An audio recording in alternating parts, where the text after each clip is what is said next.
सहरा का वो कोना जहाँ सूरज झुलसा देता था और हवाएं भी सानाई न देती बरसों से पुरस्रार समझा जाता था। वहीं एक बुजुर्ग साधु भीरो रहता था। मशहूर था कि वो जनौत से बात कर सकता है और रेत की सरगोशियां सुन सकता है। एक दिन इसी सहरा में दो नौजवान लड़कियां सारा और मेरा अपने काफिले से बिछड़ गईं। गर्द आलूद तूफान, जुलस्ती धूप, प्यास और खौफ ने उन्हें एक पुराने पटे हुए खेमे की तरफ धकेल दिया। खेमे के बाहर एक बुजुर्ग बैठा था, सफेद दाढ़ी, बेतासुर चेहरा, लेकिन आंखों में एक पुरस्रार चमक। भीरो नरमी से बोला, रात यहीं गुजार लो, सुबह तुम्हें रास्ता दिखाऊंगा। कोई और रास्ता न होने पर वो खेमे में दाखिल हो गई। रात के सन्नाटे में सारा की आंख खिल गई, इसकी सांसें थम गईं। बुजुर्ग इसके ऊपर झुका हुआ इसे देख रहा था, छू रहा था। सारा घबरा कर पीछे हट गई। भीरो ने सरगोशी की, बरकत दे रहा था बेटी। सारा खामोश रही, लेकिन दिल में एक अनजानी घबराहट ने जगा ले। अगली रात मेरा की आंख भी खौफ से खिली। वही मंजर, बुजुर्ग उसके करीब, नर्म लहजे में वही वजाहत। इस बार लड़कियों ने फैसला किया।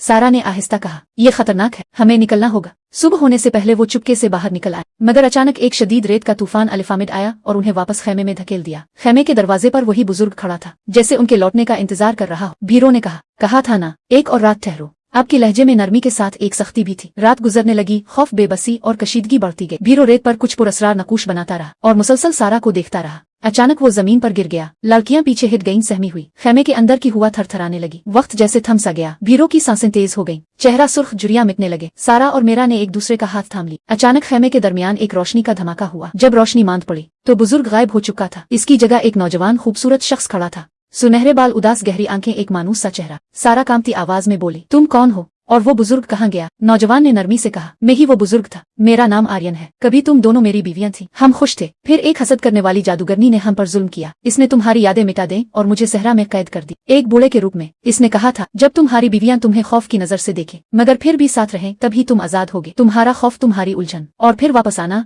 यही मेरी नजात बन गया। लड़कियों की आंखों से खामोश आंसू बहने लगे। सारा बोली, हम तुम्हें पहचान न सके, हम समझे तुम बारे हो। आर्यन ने उनके हाथ थामे। मोहब्बत पहचान से साबित नहीं होती, बल्कि साथ निभाने से होती है, दोबारा चुनने से। तुमने साथ दिया, इसीलिए मैं वापस आ गया। सुबह सादिक तुलू हुई, रेत सोने की तरह चमक रही थी, हवा में खुशबू सी घुली थी। खेमा अब वहाँ नहीं था, न वो साधु न वो खौफ, सिर्फ नर्म रेत पर तीन साए, दो लड़कियां और वो नौजवान आर्यन, जो एक नई जिंदगी, एक नए वादे और एक पुरानी मोहब्बत के साथ आगे बढ़ रहे थे। सारा ने आर्यन की तरफ देखा, इसकी आंखों में अब खौफ नहीं, एतमाद था। मेरा ने अपना सर थाम रखा था, जैसे कुछ याद आने लगा हो, एक ख्वाब, एक माजी जो अब धुंध से निकलकर हकीकत बन गया था। आर्यन ने मुस्कुरा कर आसमान की तरफ देखा, जैसे किसी को शुक्रिया कह रहा हो, और फिर तीनों धीरे धीरे सहरा की वसत में चल पड़े, जहाँ न कोई साया बाकी था, न कोई नहुसत। कहते हैं इस दिन के बाद इस सहरा में कभी कोई गुम नहीं हुआ और मोहब्बत सबसे बड़ा जादू साबित हुई। हमारे चैनल को सब्सक्राइब करना मत भूलिए, ताकि आपको मजीद ऐसी कहानियाँ मिलती रहें।